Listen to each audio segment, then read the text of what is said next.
Thursday's election is about much more than Europe. It's about the future of Northern Ireland. Each voter will be faced with a simple choice.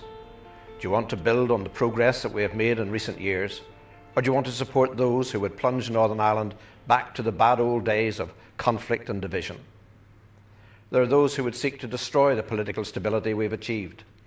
Some seek to do it through the gun and the bomb. Others seek to use the political process. They must not succeed through apathy or indifference. By standing and fighting our ground in government, Unionists are winning. For the first time in a generation, Unionists have a veto on decision-making in Northern Ireland. The form of devolution we have is far from perfect, but it is far better than direct rule. And even those who oppose us know that there is no better alternative which is presently achievable. Devolution allows us to work to create a better society for all, and it's working. We have come a long way from where we were just a few years ago. Unionists rejected the leadership of the Ulster Unionist Party, which brought Republicans into government while they were still armed and active, and even Republican ministers were free to do as they pleased. But we have changed all that. Northern Ireland's position within the United Kingdom is secure. The Provost War is over. The community is united in its support for the police, the courts, and the rule of law, and we have accountable government. There is still much progress to be made, but life in Northern Ireland is immeasurably better than it was. On Thursday, let's make sure that we don't throw it away. On Thursday, you can secure the future by voting for strong leadership in these challenging times. The European election is Northern Ireland's only province-wide election. On every previous occasion, the DUP has topped the poll for unionism, and a second Unionist candidate has been elected with our second preference votes.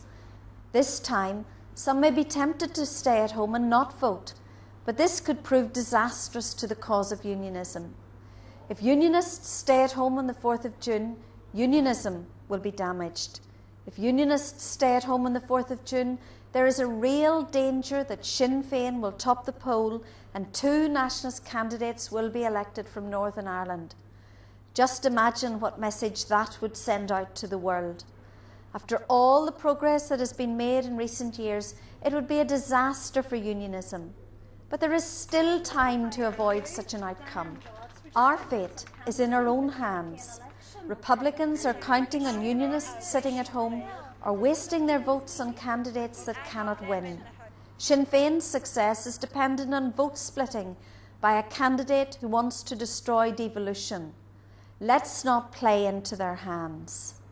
Their path would be a disaster for Northern Ireland and a disaster for unionism. And where would such a strategy lead? Everyone needs to know what the future holds for unionism if we were to throw away all the progress that has been made.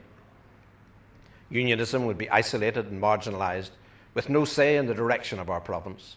We would be left powerless on the sidelines while others dictate our future. That's not traditional unionism. It would be a tragedy for unionism. That may be the preference of some, but I'm not prepared to leave my community to such a fate. Direct rule with an ever greater role for Dublin and increased influence for Republicans would be the inevitable outcome. Hello, how are you? Hello. Diane Dodds. I'm the DUP candidate in the European election. Right. We're trying to encourage everyone to get out to vote and to vote for the DUP because it's a party that can work for you at Stormont, at Westminster and in Europe. Have we all of these? Diane is well equipped to fight our case in Europe and keep Northern Ireland's needs high on the European agenda. Whether in Brussels, London or Belfast, the DUP will advance the cause of Northern Ireland at every opportunity. Only the DUP is providing strong and united leadership in these challenging times. The DUP is winning the argument and setting the agenda. Unionism is stronger and more confident than ever. On the 4th of June, keep unionism ahead. Vote Diane Dodds, #1.